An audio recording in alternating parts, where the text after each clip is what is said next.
PM Modi ने हाल ही में हैदराबाद में आयोजित एक सभा में देशवासियों से 1 साल तक सोने की खरीदारी रोकने, पेट्रोल और डीजल का इस्तेमाल घटाने, विदेशी यात्रा को स्थगित करने जैसी कई अपीलें की थी। बता दें कि प्रधानमंत्री नरेंद्र मोदी की इस अपील के बाद से सरकार अब कई तरीके के बदलाव कर चुकी है। सरकार ने सोने और चांदी पर इंपोर्ट ड्यूटी बढ़ाकर 15% कर दिया है।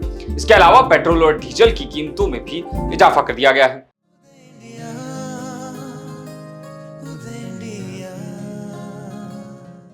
नमस्कार, उदय इंडिया डिजिटल में आपका स्वागत है। मैं हूं सात्विक उपाध्याय।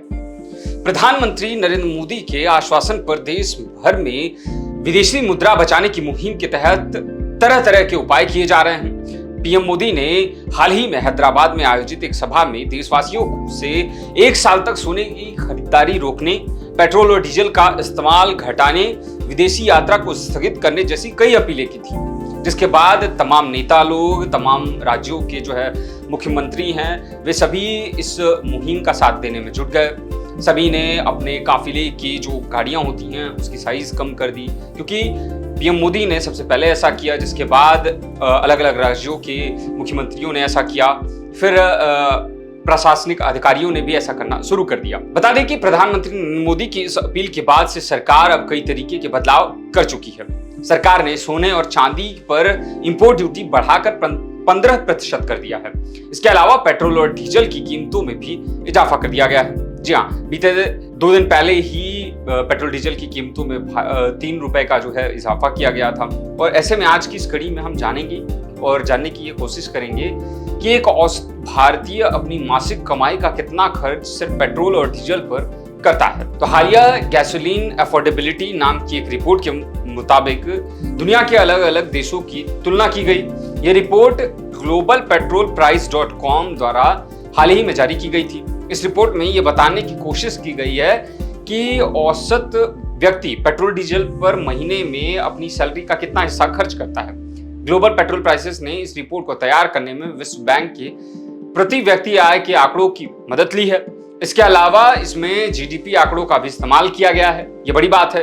ग्लोबल पेट्रोल प्राइसेस का मानना है कि एक औसत व्यक्ति हर महीने औसतन 40 लीटर पेट्रोल डीजल की जो है वो खपत करता है।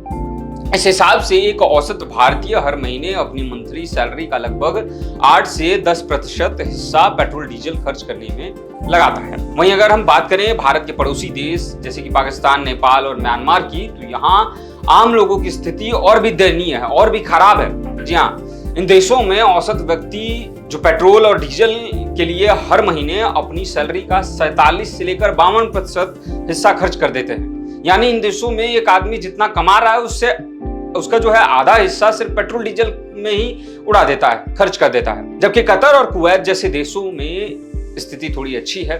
एक औसत व्यक्ति यहाँ पे 40 लीटर पेट्रोल डीजल खरीदने के लिए अपनी मंथली सैलरी का सिर्फ 1 से 2% हिस्सा ही खर्च करता है। ये अन्य देशों की तुलना में भी काफी ज्यादा अच्छा है। वहीं बता दें कि मिडिल ईस्ट में तनाव की वजह से कच्चे तेल और प्राकृतिक गैस की सप्लाई बुरी तरीके से प्रभावित हुई थी, जिससे कच्चे तेल की कीमतों में जबरदस्त उछाल आया है। कच्चे तेल की कीमतें बढ़ने से देश की ऑयल मार्केटिंग कंपनियों को रोजाना 1000 से 1200 करोड़ रुपए का नुकसान हो रहा है। इस नुकसान को कम करने के लिए कंपनियों ने देश भर में पेट्रोल और डीजल की कीमतों में 3-3 रुपए की बढ़ोतरी कर दी। बताते चले कि देश में बीते 4 सालों में पहली बार ऐसा हुआ है जब पेट्रोल डीजल की कीमतों में बढ़ोतरी की गई। पेट्रोल और डीजल के अलावा गैस कंपनियों के सीएनजी के दाम भी बढ़ाए गए हैं। वहीं अगर हम बात करें कि सरकार ने पेट्रोल डीजल की खपत कम करने के लिए क्या उपाय किए हैं, तो यह जानना जरूरी हो जाता है, क्योंकि सरकार जब कोई बड़े फैसले लेती है तो उससे पार पाने के लिए उनकी तरफ से जरूरी कदम भी उठाए जाते हैं। ऐसे में पेट्रोल और डीजल की बढ़ी हुई कीमतें जो है शुक्रवार 15 मई को लागू की गई थी। पेट्रोल डीजल की कीमतों में बढ़ोतरी होने के बाद साथ ही सरकार ने शुक्रवार को ही पेट्रोल के निर्यात पर 3 रुपए प्रति लीटर का अप्रत्याशित लाभ कर यानी कि विंडफॉल प्रॉफिट टैक्स लगा दिया है। जबकि डीजल पर टैक्स घटाकर 16.5 रुपए प्रति लीटर और विमान ईंधन पर यानी कि एटीएफ पर टैक्स घटाकर 16 रुपए प्रति लीटर कर दिया है। टैक्स की नई दरें 16 मई से लागू हो चुकी हैं। वहीं वित्त मंत्रालय ने एक सूचना में कहा कि पेट्रोल और डीजल के निर्यात पर सड़क और इंफ्रास्ट्रक्चर उपकर शून्य रहेगा। जी हाँ, ये बड़ी बात है। इसके अलावा घरेलू खपत के लिए स्वीकृत पेट्रोल और डीजल पर मौजूदा शुल्क दरों में कोई बदलाव नहीं किया जाएगा।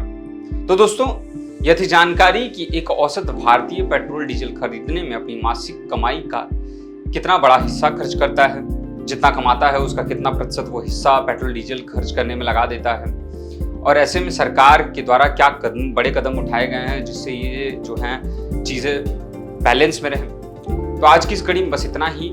ऐसी और भी खबर के लिए देखते रहिए उदय इंडिया डिजिटल। धन्यवाद।